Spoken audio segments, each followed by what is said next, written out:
Thanks a lot for coming Thank here. you so much for having me. As soon as your rep reached out about the book, I said, yes, I want to read it, and yes, I want to do an interview. Ever since I came to this region, not long after I came to this region, I started reading Joe Pete. Okay. And you're probably the most prolific author in the region, or in the region that I know of. You're probably writing 3 to 5 columns a day, sometimes in the paper. You're here to talk about your third book. First question mostly is just, how do you write all that stuff? Like, I write a lot and we take a lot of pictures and do other stuff, but like, that's a massive volume of writing. It almost seems like, it's just pours out of you. Oh, absolutely. I would say twofold. I kind of descend from steelworker stock. I'd like to think I have a good work ethic. I've tried, my great-grandfather and grandfather both worked in the mills. Just working kind of comes naturally to me. It's something I enjoy doing and I'm passionate about. My father imparted very wise advice that I kind of hew to this day, where it's, if you enjoy your job, you'll never work a day in your life. So it's kind of, work for me is like a passion, so it's just kind of like my outlet and expression of my creativity. And then as far as writing, I've always been very bookish. I grew up reading. I've always had my nose in a book. I spent a lot of time at libraries, Barnes and Nobles. We subscribed to 4 newspapers when I was a kid: the Times, Post Tribune, Chicago Tribune, Sun Times. It was just a house filled with books, filled with newspapers. Just always had my nose in a book, and so it's. When eventually I studied and read enough, then I flipped the switch. It's just kind of I absorbed so much that it just kind of pours out at after a point, and then so it's and I still read considerably. That's the reading and writing are the way I like to spend most of my time. So it's just it just kind of flows naturally. It's funny that you say that. I think you can look across the office there. That's like my magazine subscription list. Oh, absolutely. And that's wonderful. I probably read 20 magazines a month. I read books voraciously, everything on Audible, from Audible to printed books to multiple newspapers. Similarly, you just have a craving for knowledge. And I think as we were talking off camera beforehand, every single time you're sharing one of those stories, it invites people to share another story with you, and you're ultimately building up that library. Oh, absolutely. Yeah, no, that's one of the things. I just did a bunch of book signings, and one of the things I've enjoyed most about them is that people will come up and share their stories with me. They'll talk to me about, what their grandfather or father may have done in Indiana Harbor, or, they'll share interesting historical facts. They'll talk about some of the stuff that was in the books that I didn't even know myself, just interesting tidbits and that kind of thing. And I'm constantly trying to absorb and sponge up that information, and I might use it eventually someday. I might not, but it's I kind of try to consider myself a student, and a lifelong student. Lifelong learning is something I very much believe in, and especially with the region. So I'm just very interested in sopping up as much knowledge and information about the region and Northwest Indiana in particular as I can. And that's just one of the great things about, because the books mainly appeal to people who are interested in Northwest Indiana history and the region. So they have plenty to share, and it's just good to just be part of that cycle of knowledge. Yeah, and it's awesome that you share so much of that knowledge. You find creative ways to say, "Yeah, I've learned all this stuff, and I ultimately want to spread it out."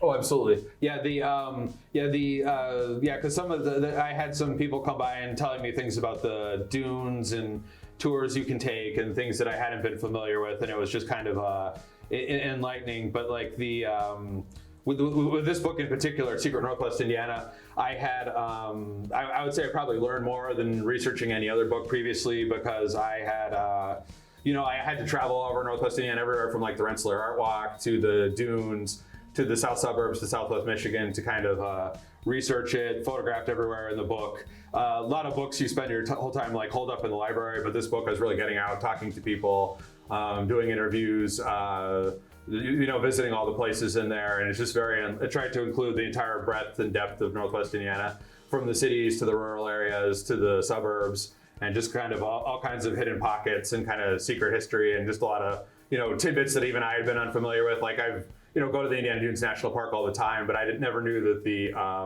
administrative buildings in Porter had been part of a Nike missile camp, where it was defending It was the Nike missiles during the Soviet era where it was defending the steel mills in Chicago against the potential of Soviet bombers coming in. And I just never knew those Right there. kind of buildings. Yeah. Dated back to then. So it was kind of like learning a lot of stuff in my, just in my backyard. Like my office is near the Veterans Memorial in Munster, and I visited a million times. I'm a veteran myself.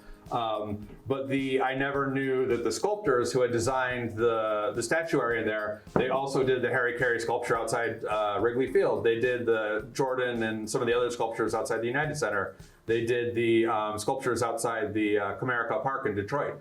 And I never knew they had like the work there. I mean, it's very, very well detailed, very striking work, but I never knew it had such a great like artistic pedigree. And it was just like the whole thing was just kind You of found a little nugget of information and then you wanted to learn more. Oh, absolutely. Yes. Yeah. Just your natural curiosity just said, well, that's interesting. There's probably 3 things related to that are interesting, and I just want to know more. Oh, absolutely. Yeah.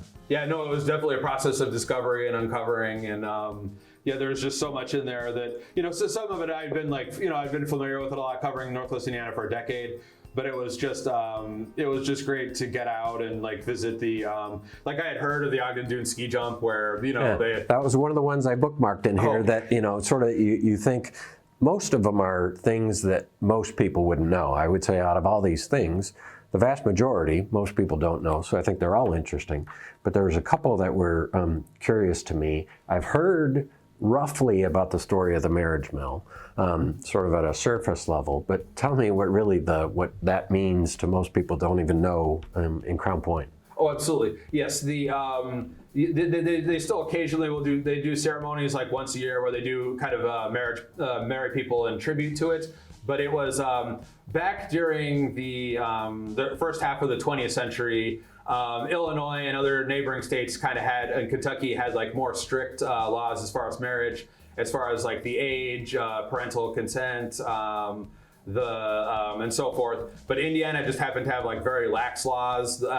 So you had these 24-hour marriage mills basically spring up in communities along the border, like in Jeffersonville, by Kentucky, and in Crown Point, by Chicago. They were kind of modeled after the Gretna Glens in Scotland. There's a very famous town in Scotland where people from Wales and England go to kind of get marriage certificates, to kind of do these like midnight elopements or whatnot. So it's like the Midwest's own little Vegas wedding chapel kind of place. Oh, absolutely. It was very lax. The only requirement for some of it was that you couldn't be intoxicated. And then the only way the judges actually determined that was if you were sober enough to walk up to the second floor of the courthouse. So it was very meant lax. You were sober. Yes, very lax about it. It got to the point where there was a gas station north of Crown Point where it was a combination gas station and a place where you could receive a marriage license. Because going to the courthouse just wasn't fast enough. Oh, yes, yeah. That's crazy.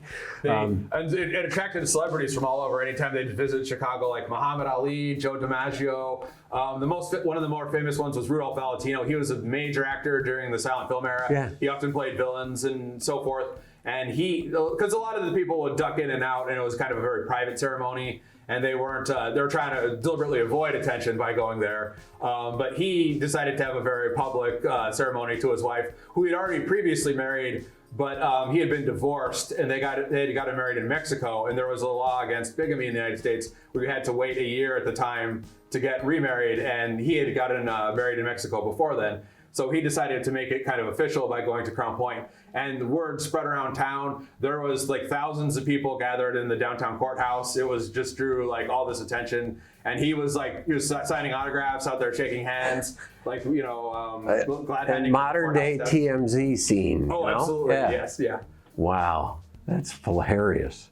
The next one, and I've driven by this a million times. I've never personally gone there. I've read a little bit more about it previous to this, but how many people don't really know the story behind Myers Castle? Oh, absolutely. No, that was a very fascinating one too, because he has just a very interesting story too, Joseph Meyer. I first encountered him when I was researching Lost Hammond, about the history of Hammond, because that the Reaper's Realm haunted house that people drive by too, that was the original basis for his herbalist company, which was basically like the Sears of its time for kind of herbal medicine. Like, he was a German immigrant. He came over. He kind of believed in a lot of the folklore, kind of herbal cures, like stuff like ginseng and ginkgo and stuff like that would be examples today of things people kind of take for general health. But he had built up this nationwide customer base with this mail order catalog called the Herbalist. And he also did the Herbalist Almanac. You can still find copies. They circulate on eBay. If you go to antique stores, there are a lot of them. Leave it to you to know every single detail about how you can go learn more about him. Oh, absolutely. Yeah. But he grew all these herbs on the banks of the little Calumet River and everything and shipped them across the country. It was especially popular in kind of rural areas where there wasn't as much access to doctors and hospitals and everything. But it was kind of like homespun cures of, you could take like apple cider vinegar to cure various like ailments and so forth. And he built up this big national customer base. And with his fortune, he decided to build a Scottish castle in the middle of Dyer, which at the time was, it wasn't what it was today. It's more, suburban today. It was kind of out in the country at the time. And he built this giant 28-room castle. And if you drive in there today, it looks like something out of like Edward Gorey in the Masterpiece Theater, where it looks very, Gothic, driving up the winding hill and everything to get there. But it's just this very wondrous, like eccentric mansion. All this interesting statuaries back there. You have, like a Venus de Milo replica. There you have this very well manicured gardens where they have like a statue of an alligator poking out of it. Just this fun, whimsical sense of humor to the whole place. It's been since repurposed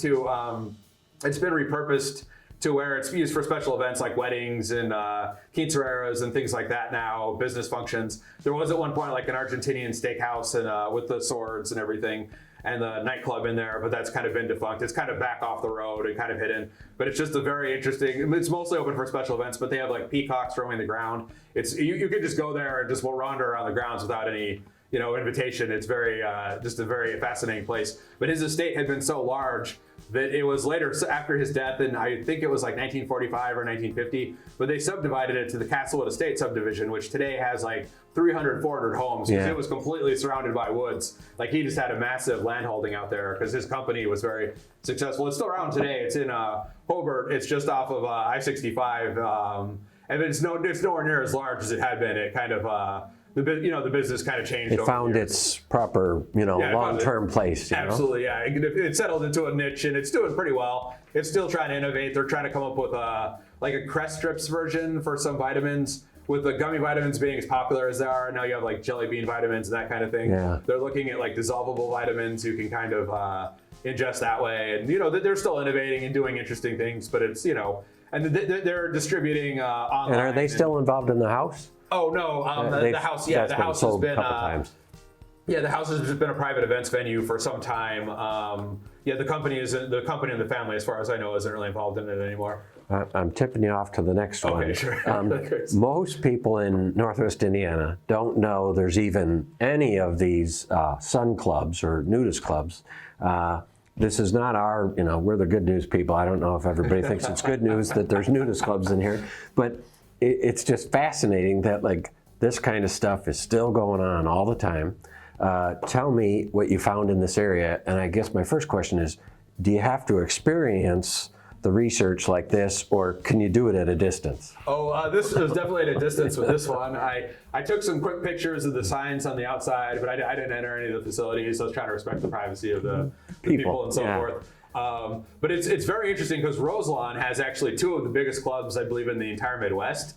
And it's just a very strange story of how it kind of came about, because it was it kind of dates back to the Swamp Act, the Congressional Swamp Act of the 1850, which started where they really started to drain a lot of the like basins and areas, and the Kankakee River was kind of drained. Roselawn's right there by the Kankakee River, and it drained some of the floodplain to it, and it invited all these absentee landowners from Chicago, where you would have people, it was very common at the time, people would people like to have a country estate where they go to hunt or fish or that kind of thing on the weekends. And most of what is like Gary today, in fact, where Gary Works steel mill and everything, back before all that was built in the late 19th century, it was like sportsmen's clubs, and it was like kind of a recreational paradise where a lot of people from Chicago would come down to like hunt pheasant and things of that nature, before it was all paved and turned into a steel mill.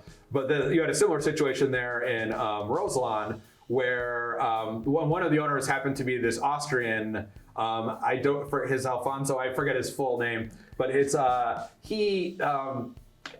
kind of nudist lifestyle is far more embraced in Europe, and particularly like the Germanic countries. Over there you have like billboards, and it's common in beaches and that type of thing. It's just a different attitude toward it. But he had seen a film with his wife in Chicago and was so inspired by it that he decided that he had this country estate out in Roselawn, and he was going to turn it into a club promoting the kind of nudist or sunbathing lifestyle and so forth. And so it was, it was surrounded by woods. It was shrouded. It was very private. It seemed like an appropriate place for him. Nobody cared because they weren't neighbors necessarily. Oh yeah, there was no one around. That part of its remoteness was part of the reason why it sort of attracted that. So he turned it into a sun club, and it's gone through various ownership changes over the years. But it had turned into like a big resort where they had, all kinds of like tennis and golf and all kinds of recreational facilities for people to use, and it drew people from far and wide, and eventually sprung to where some of the clients there had opened another sun club across the street, and they both turned into kind of like larger attractions. One has an annual event where they brought in celebrities like Mancow and Vern Troyer and people of that nature. But it's just kind of interesting because it's like people ask why Roselawn of all. Yeah. It seems like the most unlikely. It's just kind of a small town with like some truck stops off of I-65, and it seems like a very unlikely place for it, but it's just got a history that dates back more than 170 years at this point. That's what's fascinating to me about you is there's probably a lot of people that have asked the question, why Roselawn? That's just such a weird thing. But you actually chased it down and knew. Oh, absolutely, yeah. That's really cool. And then the last one I was going to ask you about, and I'll just talk to you a bit about the book overall.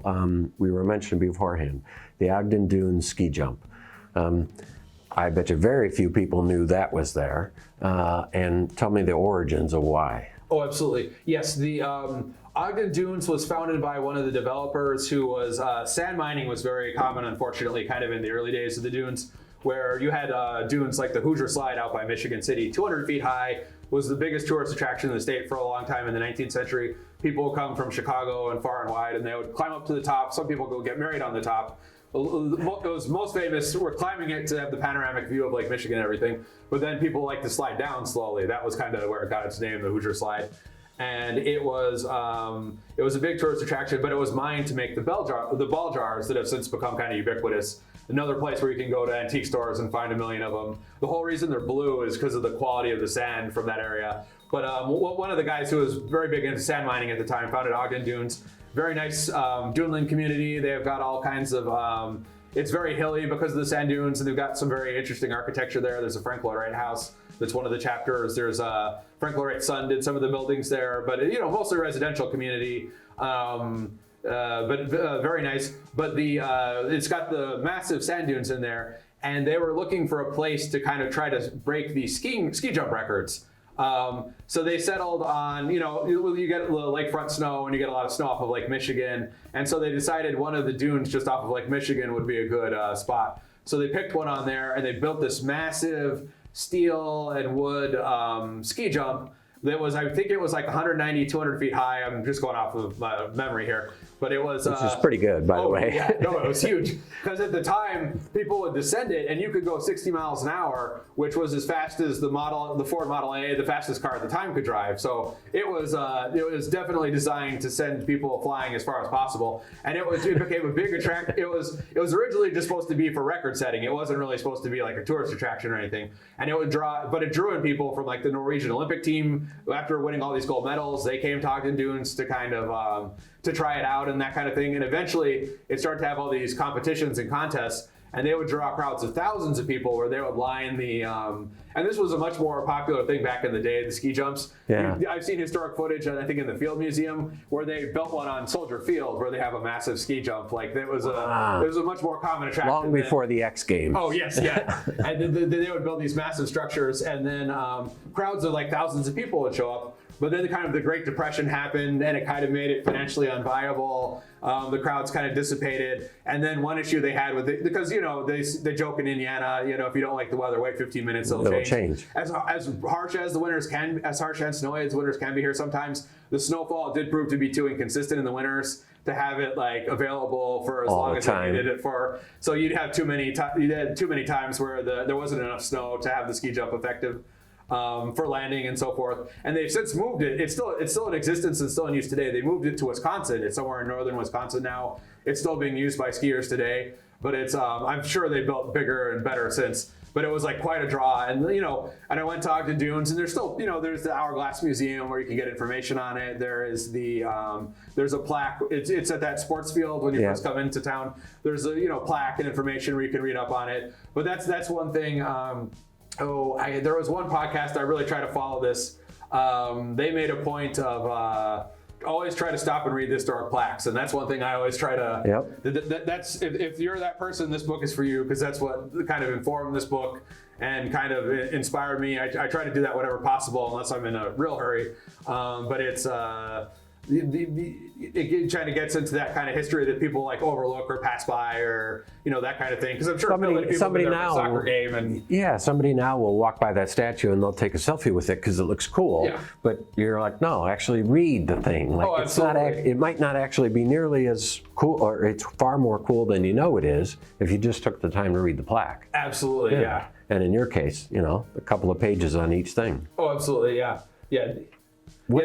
Go ahead. Last thing I was going to ask you, prior to talking about how do people get the book, how do you constrain all those ideas? I mean, you're producing a ton of content in the paper every day. You're writing 3 books. Are you going to write 100 books in your career? I don't know about that. You're a relatively young guy. You got a long way to go. Because my guess is every single time you look into one thing, it essentially is leading to the history of this city or that city or this area or this region. Where's going to be the end for Joe?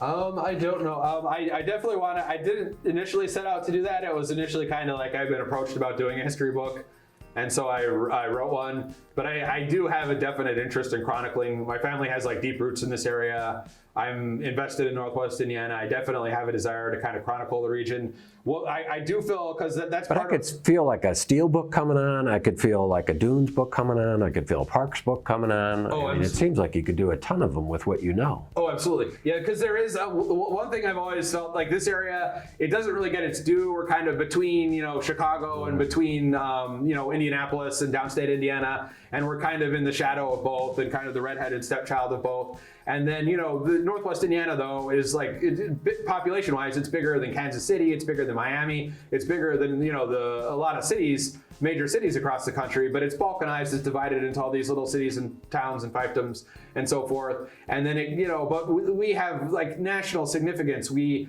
steel made here, it's used in cars and washing machines across the country. It's helped win, 2 world wars. We've invented all kinds of innovations here. The field of ecology was invented here in the Indiana Dunes. The cat cracking was invented at the Standard Oil refinery. We've had all kinds of major innovations and developments here. And I just feel the area is often because for various reasons, it's just underappreciated. It doesn't get its due. You've had several historians like Palmore and Archibald McKinley and so forth. But I've just really, there are probably not as many books and as much research about this area as I feel that there could or should be. And so that's one thing I've kind of set out to kind of rectify. It's your mission, and you're just going to do it. If nobody else is going to write all this stuff, I'm going to write all this stuff because it deserves to be captured. Oh, absolutely. Yeah, because part of the one with the 100 things in Northwest Indiana, there was a great book. When I was down in Indy, there was a great book I loved to read, Native's Guide to Northwest Indiana, that Mick Skirdick had written.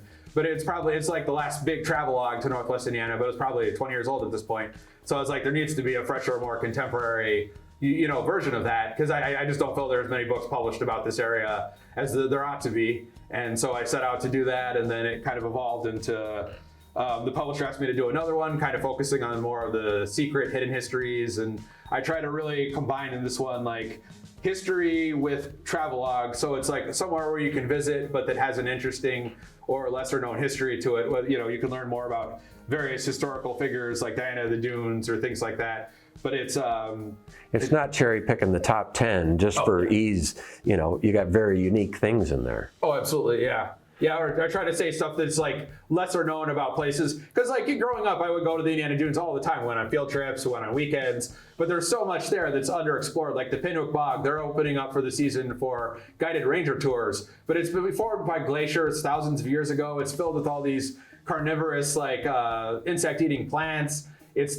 just the ancient bog environment, moraine, just all these fascinating landscapes, and some of it's so ecologically sensitive. Like you can only visit a couple times a year while you're guided by a park ranger, and it's just a fascinating place. And every time I go out there for the book, like there wouldn't be a single other person hiking out there, not a single other car in the parking lot. Like I would just. And you're thinking this is literally an undiscovered treasure. Like Oh, yes. I'm right here in the middle of the treasure, and nobody else is here. This is crazy. Absolutely, yeah. So that's I just kind of try to shine a light on places like that, like where it's because it's easy to go to the beach or whatever, but there's so much more, like even the dunes where it's just so much to explore. It's like the fourth most biodiverse area in the United States according to the National Park Service. There's just so much so many different like plants and birds and everything you can see, and it's just there's just so much to explore, and that's really what I really hope to chronicle, and I really hope to like kind of almost evangelize for that and get people to get out and explore their own backyard more and not take it for granted.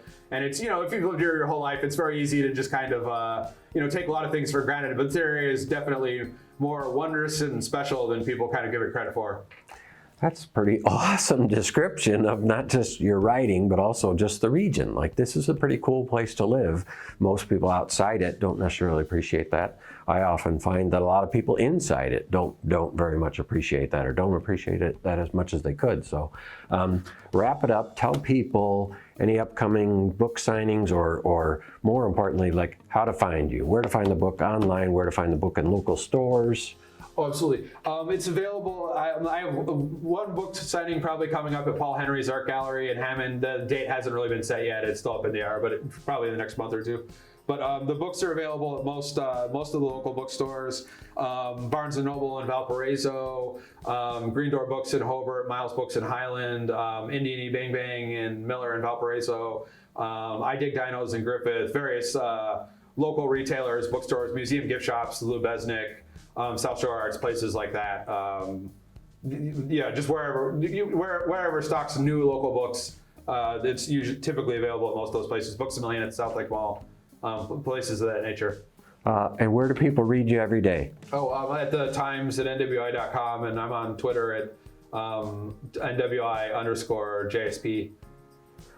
Well, thanks a ton for coming in here. I feel like, it's like a fire hose of information you have inside. No, that's great. I love it.